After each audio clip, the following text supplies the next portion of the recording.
ହାଏ, କେମିତି ଅଛ? 2 ବର୍ଷ ପରେ ଆଜି ପ୍ରଥମ ଥର ତୁମ ସହ କଲ୍ରେ କଥା ହେଉଛି। ହଁ, ଫେସବୁକରେ କଥା ହେଇ ହେଇ ଥକି ଗଲିଣି। ଲାଗିଲା ତୁମେ ବହୁତ ଇନୋସେଣ୍ଟ, ସେଥିପାଇଁ ନମ୍ବର ଦେଇଦେଲି।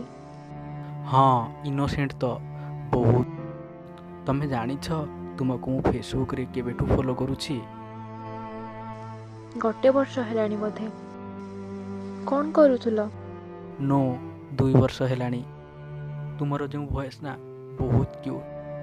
ଯେଉଁ ଲାଇଭରେ ଆସ ନା, ତୁମର ସବୁ କଥା ମୋ ହୃଦୟକୁ ଛୁଇଁଯାଏ।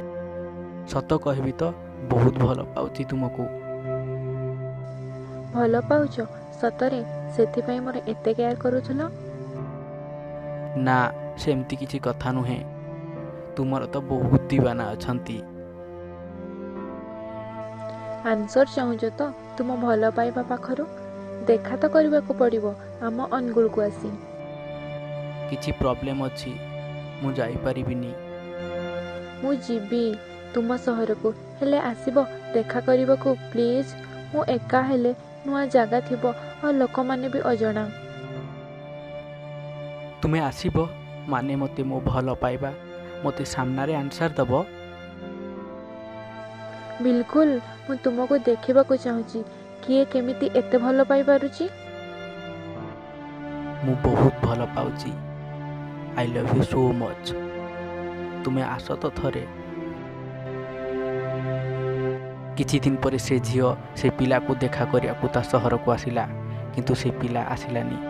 ଝିଅ ଦିନ ସାରା ରାତି ସାରା ଅପେକ୍ଷା କଲା, ଆଉ ନ ଆସିବାରୁ ଏତେ କାନ୍ଦିଲା, ବହୁତ କାନ୍ଦିଲା, ବହୁତ ନଫରତ କଲା। କ'ଣ ପାଇଁ ନା ସେ ଝିଅ ବି ସେ ପିଲାକୁ ବହୁତ ଭଲ ପାଉଥିଲା। ଆଉ ସେ ଝିଅ ପୁଣି ଫେରିଗଲା ତା ସହରକୁ। ଆଉ କେତେ ବି ମେସେଜ୍ କଲା, ବହୁତ କଲ୍ କଲା, କିନ୍ତୁ ରିସିଭ୍ କରୁନଥାଏ ପିଲା। ଆଉ ଯେତେବେଳେ ପିଲା ଲାଷ୍ଟ ମେସେଜ୍ ପଢ଼ିଲା ବହୁତ ସମୟ ପରେ, ମୁଁ ଜାଣିଛି ତୁମେ ଆସିଥିଲ, ମୋତେ ଦୂରରୁ ଦେଖି ଫେରିଗଲ ନା। ମୁଁ ଭଲ ଲାଗିଲି ନାହିଁ ନା, ସେଥିପାଇଁ ମୋ କଲ୍ SMSର ରିପ୍ଲାଏ ବି କଲ ନାହିଁ ନା। ମୁଁ ତୁମକୁ ବହୁତ ଭଲ ପାଉଥିଲି, କହିବା ପାଇଁ ଆସିଥିଲି। କ୍ଷମା କରିବିନି କେବେ ବି ତୁମକୁ। ଦେଖିବ। ହେ, କେମିତି ଅଛ? ତୁମ ସହ କଥା ହେବାକୁ ଚାହୁଁଛି ଜାନ୍।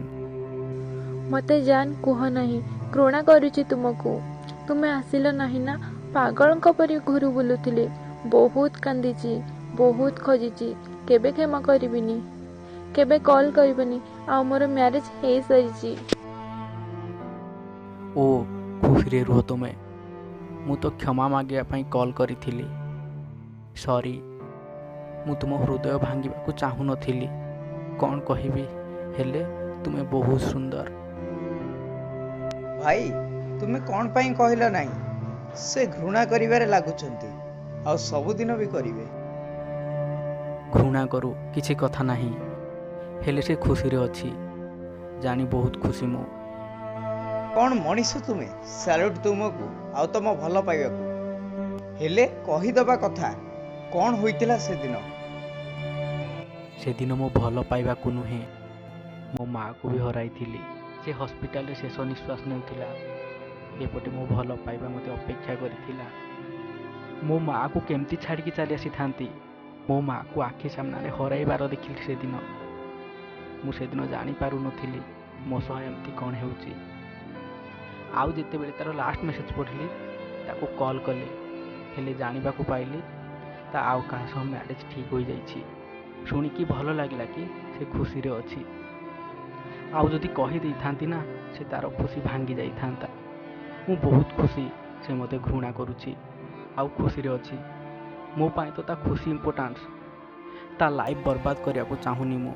ତାକୁ ମୁଁ ବହୁତ ଭଲ ପାଉଛି, ଆଜି ବି ଭଲ ପାଉଛି, କାଲି ବି ଭଲ ପାଇବି।